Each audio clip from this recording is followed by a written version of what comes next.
The cry was so thin it barely sounded real. It sliced through the damp morning air like a broken note, sharp enough to stop Mira in her tracks. She froze mid-step, boots sinking slightly into the rain-soaked soil. The forest around her fell completely silent. Not even the insects buzzed. All she could hear was the soft drip of water falling from the leaves above and that tiny, trembling cry coming from somewhere ahead. Weak, frightened, and fading fast. For a moment, she didn't move. Years of working in the rainforest had taught her that sudden sounds often meant trouble. A baby animal calling out alone. That almost always meant something had gone terribly wrong. But this sound wasn't a warning. It wasn't aggressive or urgent. It was the sound of something small begging not to be forgotten. The cry came again, higher this time. Almost a whimper. Mira inhaled slowly, steadying herself, before pushing through the ferns in front of her. But the story had not started like this. Not at all. Just 20 minutes earlier, everything had been peaceful. The valley had woken to a gentle, golden dawn, the kind that made even the thickest jungle look soft and welcoming. Warm, early light touched the tops of the trees, turning each droplet of leftover night rain into a floating spark. Mist curled between the branches like pale smoke. A pair of hornbills flew overhead, their wings beating the air with heavy, echoing thumps. It was the kind of morning Mira loved most, quiet but alive. Like the world was stretching after a long sleep. She had walked her usual route, checking tracks, studying the ground, noting the scents the night animals had left behind. Previous days had been loud and busy, especially with the young macaques squabbling in the canopy and the parrots shrieking their morning arguments across the treetops. But today, everything felt different. Calm, softer, as if the forest itself was waiting for something. She had paused under an ancient strangler fig, its roots twisting down the trunk like giant stone ropes. She lifted her head, expecting to hear the usual morning chorus. But the sound never came. The birds stayed quiet. Even the monkeys were still that a faint rumble grew far away. Thunder, rolling like a giant waking from sleep. The air smelled heavier, touched with the earthy scent that always came before a storm. Mira noted the shift with a small frown. Storms weren't unusual here, but the silence was, something wasn't right. She moved slower, paying attention to every sound, every branch, every small disturbance in the soil. It was then, just as she stepped over a line of moss-covered stones, that she heard it for the first time, a tiny cry. Weak, wet, lonely, and everything inside her told her she needed to find it. Now, in the present moment, Mira crouched low as she followed the sound. The ground here was softer, turning muddy under the leftover rain. Ferns brushed against her legs as she pushed deeper into the undergrowth. Drops of water clung to her sleeves and slid down her skin, cold and irritating. But she ignored the discomfort. The cry was getting louder. The cluster of broad banana leaves blocked the view ahead, trembling slightly, as if something inside them was shivering. Mira moved slowly, lifting one leaf with gentle fingers, and there, curled beneath it, was a tiny leopard cub. Her breath caught in her throat. The baby was barely larger than a house cat. Its spotted coat darkened by rain and patched with mud. Its fur clung tightly to its small body, showing thin ribs and a chest that rose and fell too quickly. Water dripped from its whiskers. Its tail lay limp behind it, and when it tried to lift its head, the effort seemed almost too much. But its eyes, those eyes were alive, wide, golden, and filled with fear. When they locked onto Mira's, the cub let out another cry. This one softer, almost like it was asking a question. Mira lowered herself onto her knees, her heart pounding harder than she expected. She had seen young animals alone before, but something about this cub felt different. It wasn't hiding from her. It wasn't running. It was simply waiting. "Hey," she whispered, her voice barely louder than the rain sliding from leaf to leaf. "It's okay. I'm not here to hurt you." The cub flinched at the sound, but didn't try to escape. Its tiny claws weakly pressed into the ground. It blinked once, twice, then lowered its head again as if the effort to hold it up had been too much. Mira's instincts told her to look around. Predators, especially mother leopards, rarely left their young. If the cub was here alone, something must have forced them apart. A hunter? A rival leopard? The storm? She scanned the forest, her eyes tracing every shadow. The silence pressed against her like a warning, Nothing moved, and oh mother. No danger. Just the cub. Mira leaned closer, her breath steadying. She could hear it now. The small, shaky breaths of the youngster, the soft rattle of exhaustion in its chest. The cub's body trembled. Poor thing, she murmured. She extended one hand slowly, letting the cub see every motion before she came near. The leopard sniffed weakly, its nose twitching. Then, to Myra's surprise, it took one step forward. Only one. But it was enough. Trust, fragile and trembling, had begun. Mira bit her lip, unsure what to do next. She couldn't just leave the cub here. Too small, too cold, too vulnerable. And whatever caused its separation might still be nearby.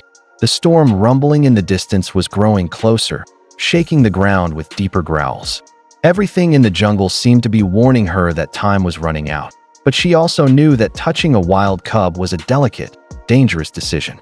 A mother leopard returning to find her baby touched by human scent could panic, or worse, abandon it. She hesitated. The cub cried again. That single sound broke whatever doubt she had left. Gently, carefully, Mira slid her hands under the cub's tiny body. It was colder than she expected. Much lighter, too. It didn't resist. It simply curled into her palms, pressing its wet face against her wrist the way frightened animals do when they finally find warmth. There, she whispered. I've got you. As she lifted it, the trees around her seemed to shift, the wind rising, the leaves trembling, the distant thunder rolling closer. The quiet of the forest changed from peaceful to tense, like a breath being held too long. Mira stood slowly, cradling the cub against her chest. The storm clouds swallowed the last of the morning light, turning the forest darker, heavier, more uncertain. Something had taken this cub from its mother. Something was still out there. And as Mira turned back toward the trail, holding the trembling life against her, she felt it, the jungle watching, waiting, preparing for what would come next. The calm was ending. The storm had finally found them. The world seemed to split open with the next flash of lightning. For an instant, the entire jungle lit up white. Every branch, every falling raindrop, every trembling leaf caught in that blinding burst.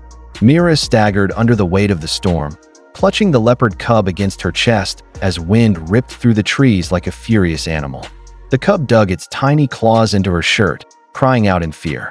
Rain hammered her skin so hard it felt like gravel. The roar of the storm swallowed every other sound, and for a heartbeat, Mira believed she could outrun whatever danger lurked behind them. She was wrong that a darker shape moved within the darkness. A silent shadow slipping between the vines. Another flash of lightning ripped across the sky, and the shadow became a shape. A form. A body crouched low to the ground. A male leopard. His eyes glowed a burning gold, brighter than the lightning itself for that split second. His whiskers dripped with rain, and water streamed down his broad shoulders, but nothing softened the rage on his face. He wasn't confused. He wasn't curious. He knew exactly what she carried. The cub whimpered again, and that small sound seemed to slice straight through the storm. The male's ears twitched. His lips curled back, revealing long, curved fangs that gleamed white under the next flash of lightning that Myra's breath caught. Her heart slammed against her ribs. The cub pressed its face into her shoulder, shaking violently. She had no weapon, no protection, no place to hide. Rain rushed around her boots, washing soil downhill in tiny rivers. The forest that had felt tense and watchful before now felt alive with danger, its shadows ready to swallow her whole. "It's okay," she whispered, though her voice shook so badly she could barely hear herself. "I've got you. I've got you." The leopard took a slow step forward. Mud splashed beneath his paws. He was huge, larger than any male Mira had seen this close before. His body seemed carved from soaked muscle. Every movement was controlled, silent, trained by instinct older than anything she could understand. She tried to take a step back. Her boots slid. She nearly fell. The leopard's growl rolled across the ground like thunder. It wasn't a roar. It was quieter, deeper, much more dangerous. The kind of sound predators made right before they attacked. Mira lifted the cub higher, shielding it with her arms. Her mind spun, searching for a plan, any plan. She couldn't drop the cub. She couldn't run. She couldn't fight. All she could do was stand her ground. Rain blurred her vision. Her lungs felt tight. as if the storm itself were squeezing the air from her chest. "Please," she whispered, even though she knew wild cats didn't understand please.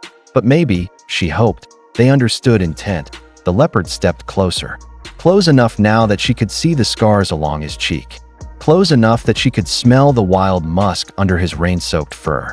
Close enough that she could hear each slow, controlled breath. Lightning flashed again, bright, sharp, cracking across the sky, and this time the leopard moved that he lunged. Mira gasped and stepped back, too fast. Her foot slipped on the flooded ground.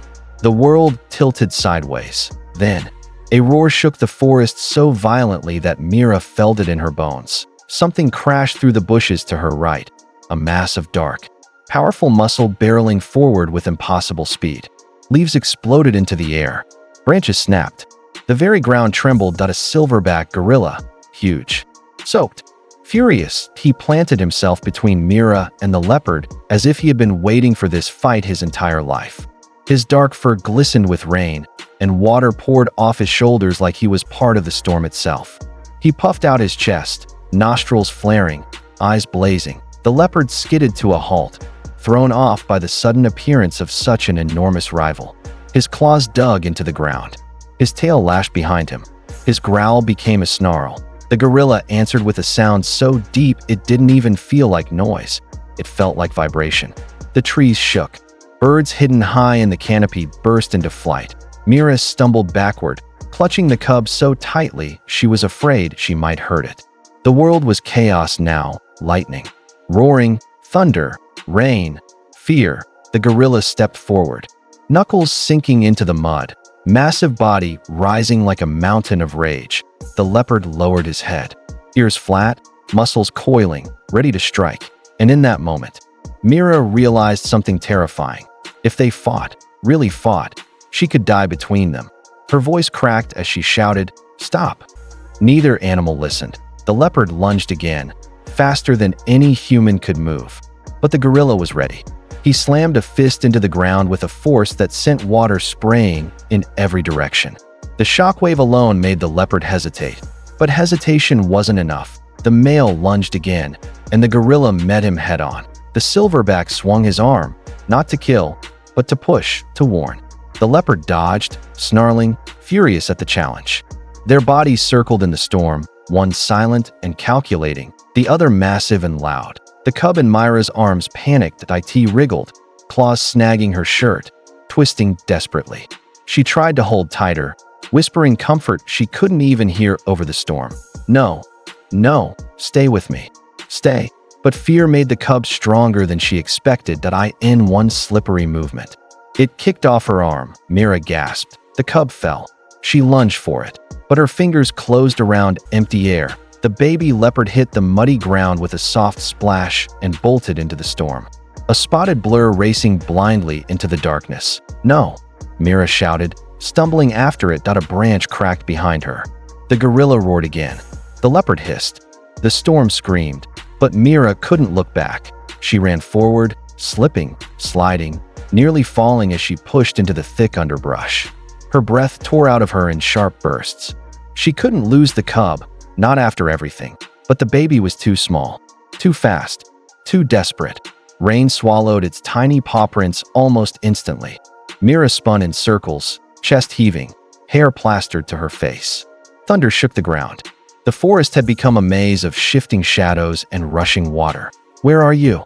she whispered, voice breaking. "Please, where are you?" No answer. Only rain. Only thunder. Only the distant echo of a gorilla's warning bellow as the storm closed in over the world. Mira stood alone in the darkness. Soaked, breathless, terrified. The cub was gone. For a long moment after the cub vanished into the storm, Mira couldn't move.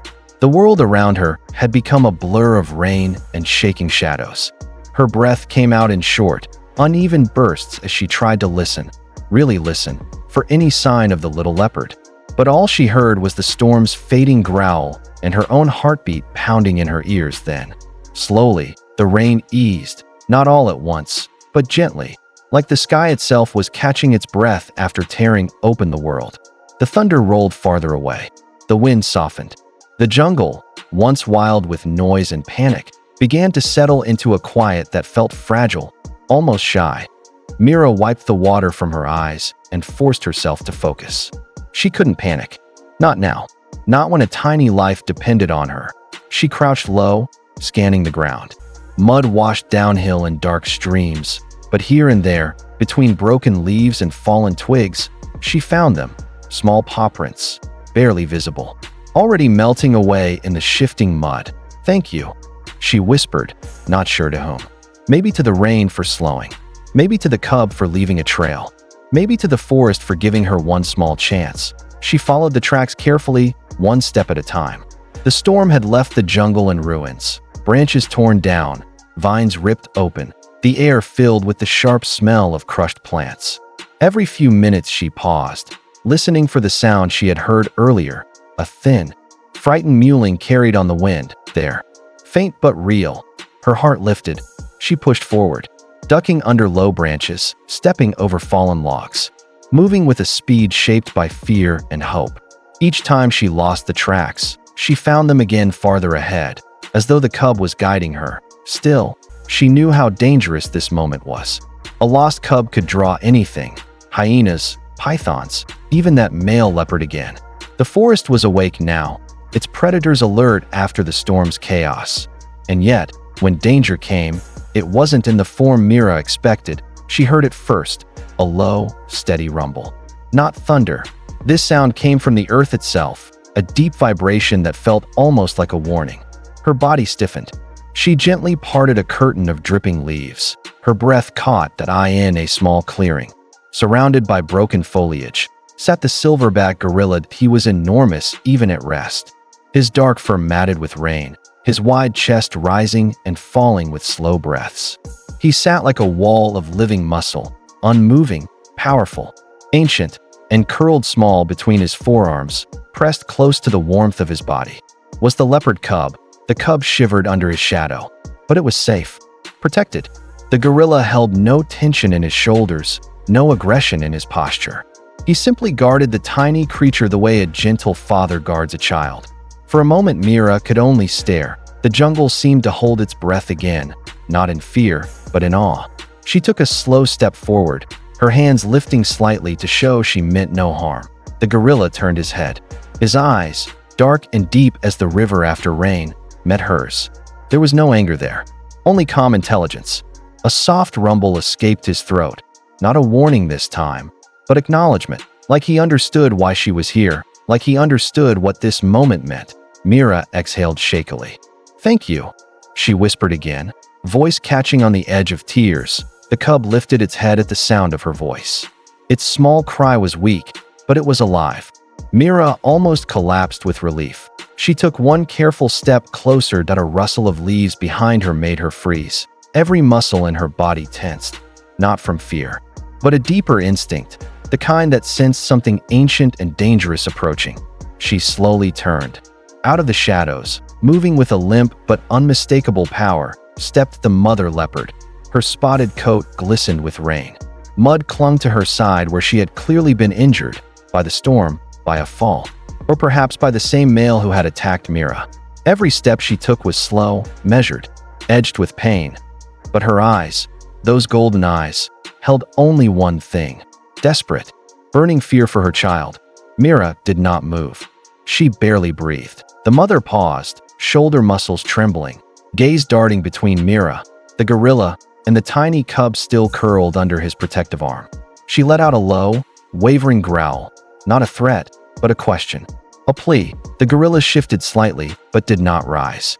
Instead, he looked down at the cub, then back at the mother, as if weighing her intentions. A few seconds stretched into what felt like minutes. Then, slowly, carefully, he leaned to the side and let the cub crawl free. The little leopard wobbled forward on shaky legs, crying softly. The mother lowered her head until her nose touched its tiny body, breathing in its scent, checking every inch of her baby as though counting its bones.